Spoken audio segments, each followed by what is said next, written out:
So I like green sauce, Verdi sauce, Mexican style sauce, as long as it's not too hot.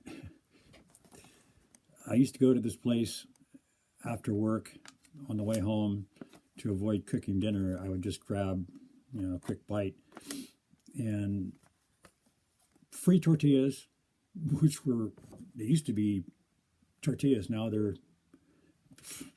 pancakes. Things have changed.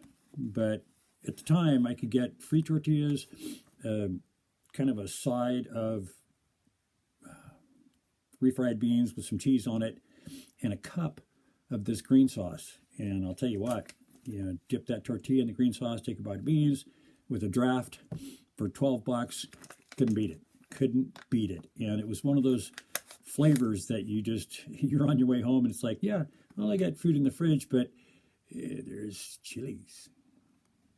And my truck kind of had a mind of its own. Every once in a while, we just kind of into the into the parking lot, because I knew this green sauce was coming up, especially in the wintertime when it was cold out and the sauce was warm, not hot, but warm, and fresh tortillas in the gun. So I mean, it covered all the bases: protein, carbohydrates, hops.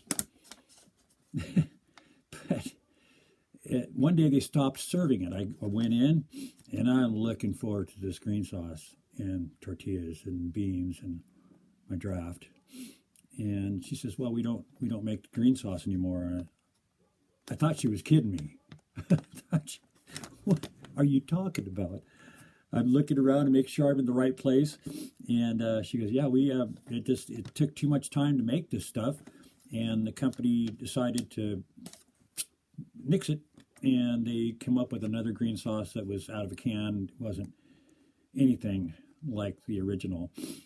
And I asked her, I said, "Is there any way that I can get, can you tell me how it was made so I can make this at home?" And she goes, "Oh yeah, no problem." And she went back in the kitchen, came out a few minutes later, and handed me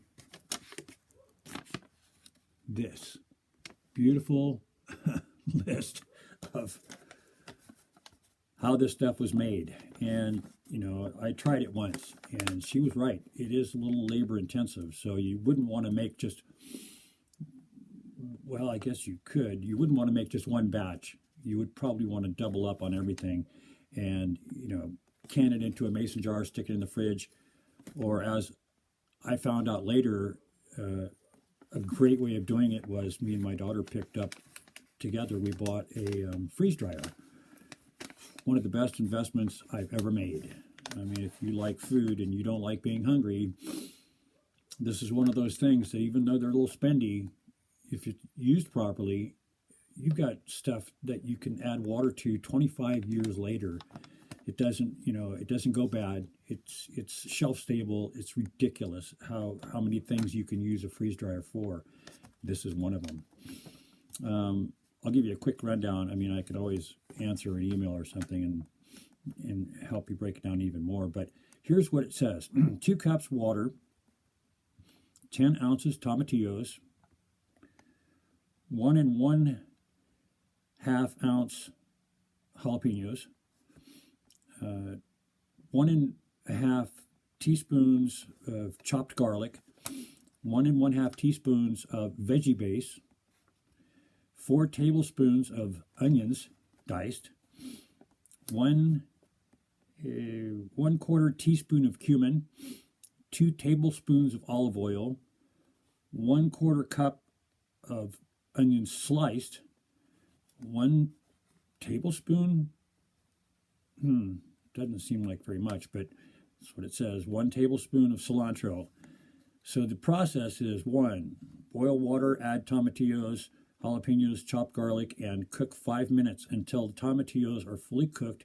Drain well. 2, in a blender, blend veggie base, jalapenos, tomatillos, garlic, chopped onions, cumin with tomatillos for 3 minutes or until smooth. 3, heat olive oil, add onions, fresh cilantro, blend, cook for 2 minutes, add tomatillo puree to olive oil and heat until mixture is 165 degrees. Restaurant speak, but I am not kidding. This is the best green sauce, well, with the exception of one other one that I developed over the years because of my love for it, that you'll come across. Very authentic, very delicious, and well worth 45 minutes, half an hour, 45 minutes you're going to spend in the kitchen cooking. So, and trust me, you can put this on everything. Well, maybe not everything, but there it is. My green sauce recipe.